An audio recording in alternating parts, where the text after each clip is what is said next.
Hey, welcome to lesson 2. In this video, we're going to talk about growth versus fixed mindset. Are you familiar? I know when I learned about this concept, it was life-changing for me, so I'm really excited to have you dive in. With that being said, without further ado, let's get started.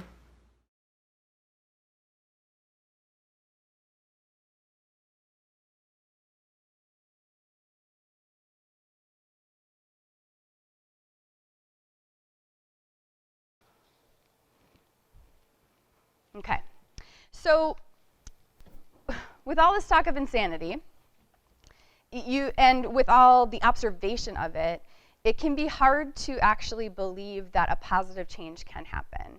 I think, if you look within yourself, how many times you thought something would change and it didn't.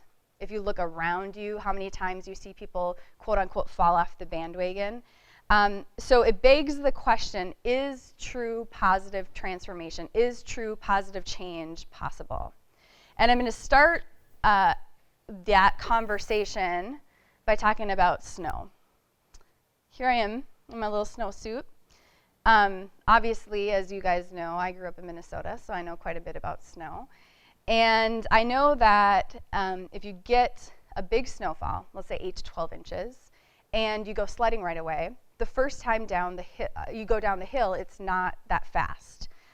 You've got, maybe you don't know this, but from Mississippi, but it's not that fast. You have to go down a few times in order for you to pick up speed and in order for you to really know what your track is.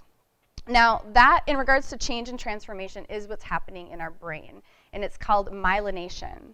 And Dr. Catherine Nelson Coffey, who is a psychology professor, she explains myelination in this way. Our minds are malleable. 10 years ago, we thought our brain pathways were set in early childhood. In fact, we now know there's a huge potential for large changes through your 20s, and neuroplasticity is still changing throughout one's life. The myelin sheath that covers your neural pathways gets thicker and stronger the more it is used. And I love this description. She says, think of it as like the plastic that covers a wire. That's what myelination is. The more a pathway is used, the stronger the myelin and the faster the neural pathway. Simply put, when you practice feeling grateful, you notice more things to be grateful for. So I love that she uses the word neuroplasticity. Here's a definition of that. The ability of the brain to form and reorganize synaptic connections, especially in response to learning or experience or following an injury. And here's another way to put neuroplasticity. It refers to the brain's ability to adapt and change. The model of thinking in which the brain is only plastic, aka moldable, in the early years of life is outdated. I really want to metaphorically underline that. That model is outdated. We are constantly changing and rewiring our brain. Research demonstrates that the brain continues to change throughout one's lifespan in negative or positive directions in response to intrinsic and extrinsic influences. So I have to tell you this story about brain rewiring that I found super fascinating. I met a woman, let's just call her Erica. This was maybe 3 or 4 years ago. We were at a used bookstore. I didn't know her prior, but we were looking in the same section, and we got to talking, and we really hit it off.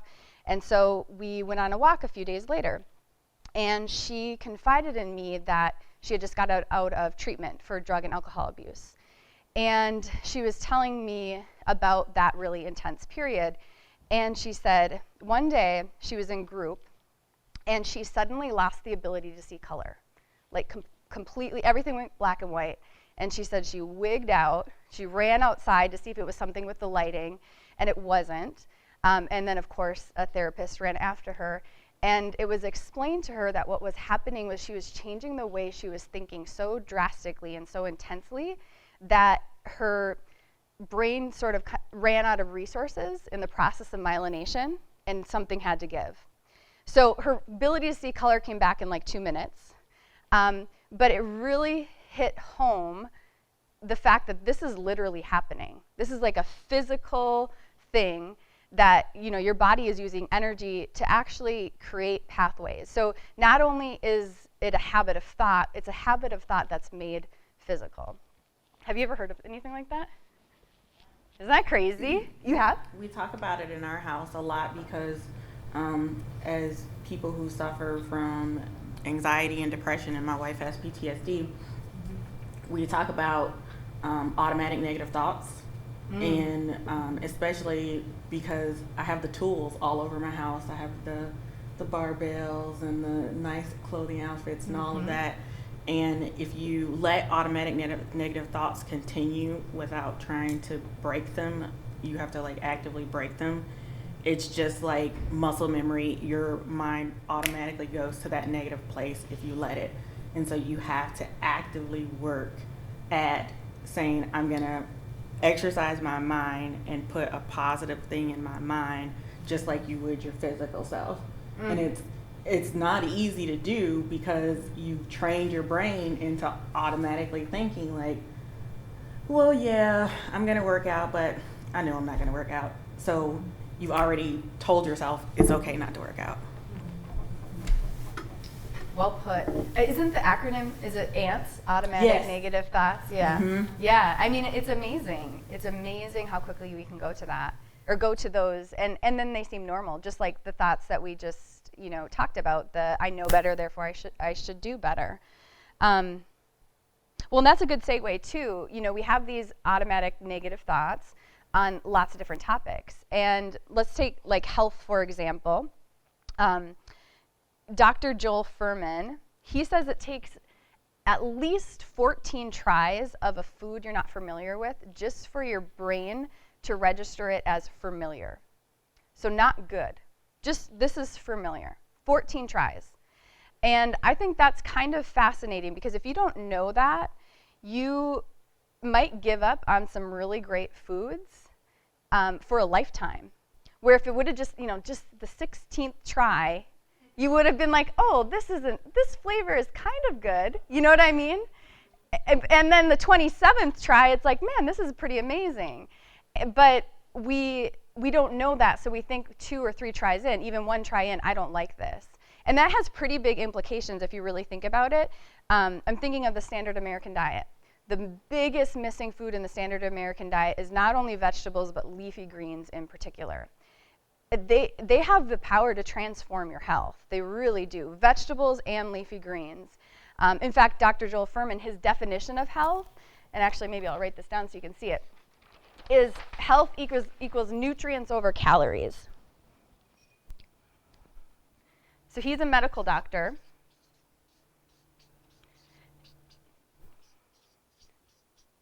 And he has boldly said that he believes most chronic and acute illnesses stem from a lack of micronutrients. So he basically thinks that Americans are starving themselves because they're not eating enough fruits and vegetables. And so when you think of, not everyone believes that, but I think we could all agree when you're eating more fruits and vegetables, you can feel it. You feel better. And so if you think of the implications of that in regards to your brain being malleable, so many people are giving up on eating healthy because they think they don't like it, when it just takes a little longer. It takes a few more times down the sledding hill for your brain to kind of wake up and realize, oh, she wants to go there. And so the implications are pretty big, not just in regards to how you're thinking, but then what that does for you in regards to your literal eating habits and health habits. The way that Dr. Carol Dweck puts it, I always have to make sure I'm saying her name right, but it is. She wrote a book called Mindset, and she talks about this concept. Well, I'll just read it and then we'll get into it. It says, in this book, you'll learn how a simple belief about yourself, a belief we discovered in our research, guides a large part of your life. In fact, it permeates every part of your life. Much of what may be preventing you from fulfilling your potential grows out of it. So obviously you want to know what that belief is, correct, I should say. And it goes along with the brain being malleable. It's whether you're practicing a fixed mindset or a growth mindset. And a fixed mindset is defined by her as this: believing that your qualities are carved in stone. The fixed mindset creates an urgency to prove yourself over and over. If you only have a certain amount of intelligence, a certain personality, a certain moral character, well then, you better prove that you have a healthy dose of them. It simply wouldn't do to look or feel deficit in these most basic characteristics. The other side of the coin is a growth mindset. In this mindset, the hand you're dealt is just the starting point for development. The growth mindset is based on the belief that your basic qualities are things you can cultivate through your efforts. Although people may differ in every which way, in their initial talents and aptitudes, interests, or temperaments, everyone can change and grow through application and experience. So when I first heard about this through Dr. Carol Dweck, I thought instantly of my experience in basketball.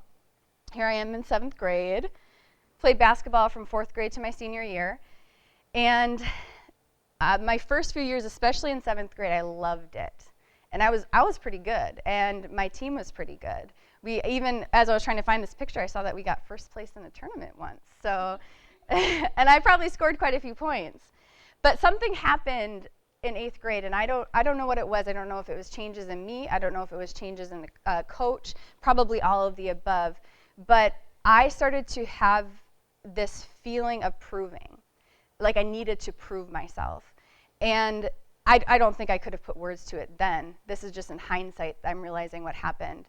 And I would say that feeling continued and continued and continued until all the way through my senior year. And so my husband and I joke that I wasn't really practicing basketball, I was just practicing anxiety. So mostly, my basketball skills didn't improve that notably. Our team didn't do great. And so that's interesting to me, why I would take this thing that I loved and turn it into this thing that caused me so much anxiety. And I think when I heard about fixed versus growth mindset, I finally realized what was going on. For some reason, I flipped into that fixed mindset, and now I was constantly improving. And my husband had a similar experience with baseball. He was very good at baseball from early on, and then he went to college and played, and he had never experienced the obstacles, and it was a different level of play, I guess I'll put it that way. And he didn't know how to handle it, and he found himself, again, he didn't know at the time, but looking back, constantly just trying to prove himself. And so there too, he went into fixed mindset instead of growth mindset. And unfortunately, the next year he was cut. And so this way of thinking, these two ways of thinking, have a huge impact on not only your emotional health, but what literally happens, what you literally do, and what literally comes back to you as a result. So Carol Dweck has this nice diagram. Oh yeah, that was me worried in basketball. That was interesting though. When I was looking through my photos, I found a lot of pictures of me with a worried face.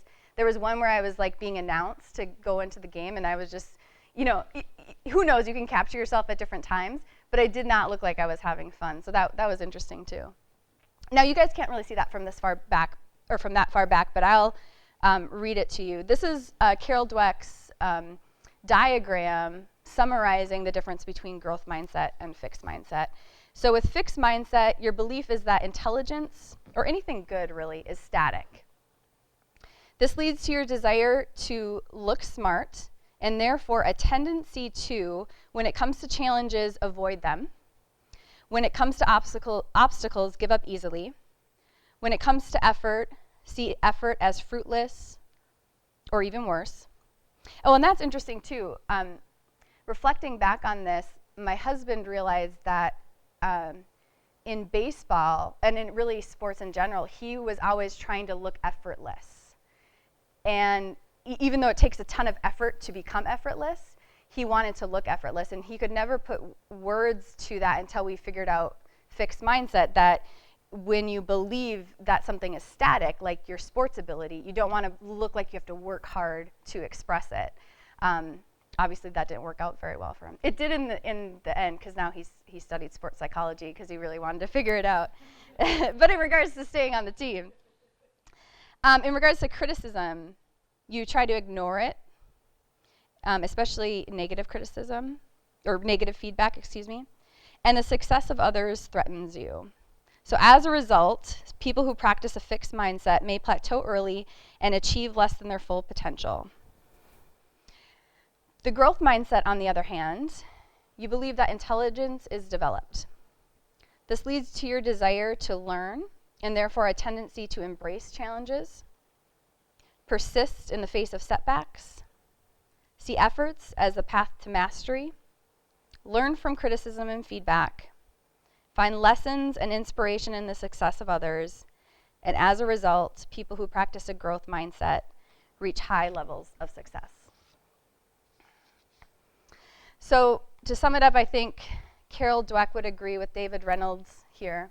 He says, there are no neurotics or geniuses, or failures or fools. There are only neurotic moments, flashes of brilliance, failed opportunities, and stupid mistakes.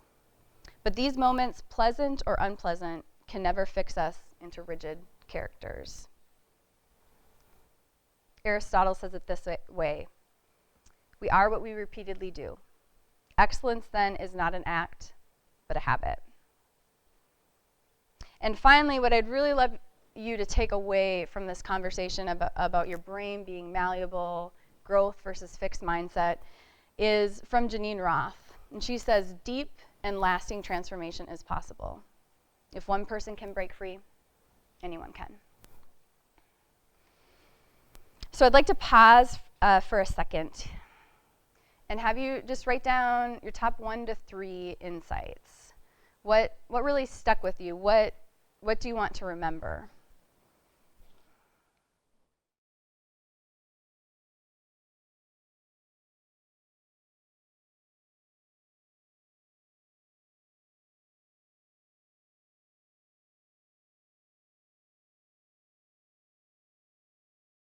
Perfect, thanks.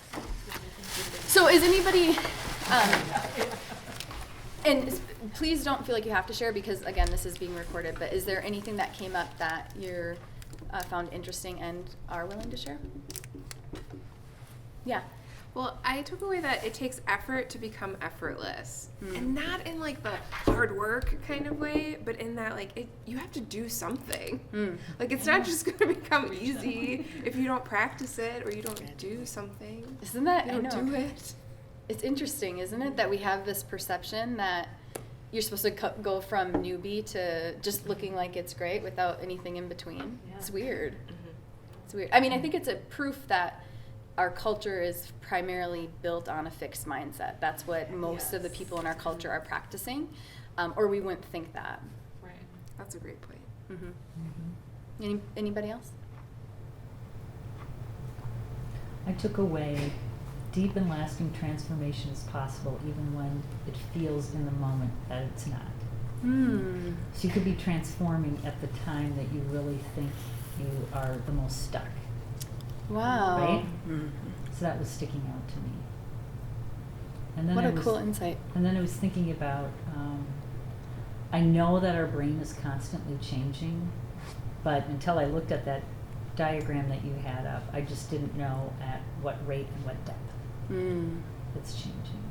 Because there's that old way of thinking, like you were saying, that's outdated. And then I've read, everything as I've had my kids and read up on brain development that, up until 26 is really important that they have a healthy mind and body. But that we're still changing after that. Constantly. Right. Thanks for sharing. Yeah. I really like the sledding analogy because you're totally right that first time down the hill you don't really move, except if it's a super powdery snow day. Good in which point. case you get the blast in the face, which is kind of the beginning of your exercise journey anyway. Yeah. I like that metaphor. Nicely done. I was gonna say not all your metaphors can't really fully, but you just made it right. I like it. Anybody else? I think like reflecting on like just like my daily, as I go through my day, I realize that most of my time I do have a fixed mindset. So like not only is it, you know, because sometimes I have negative thoughts on what's not nuts, but for the most part I'm a pretty positive person, so I don't feel like I have a lot of that.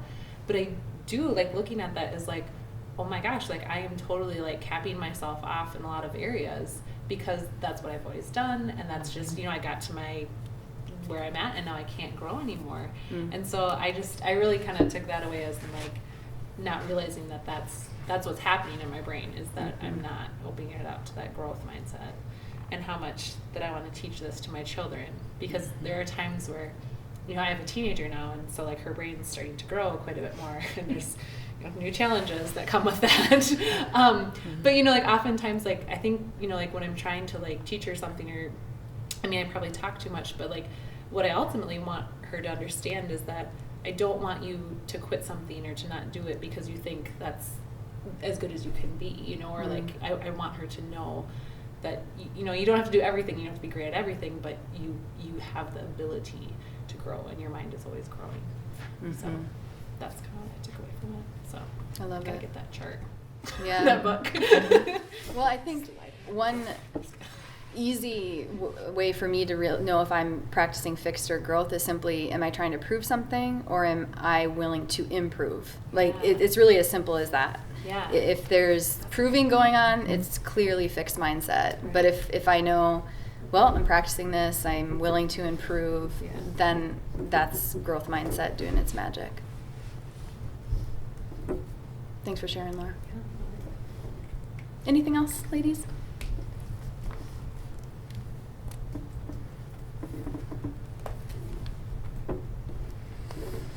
Awesome. Let's keep rocking. Well, there you go.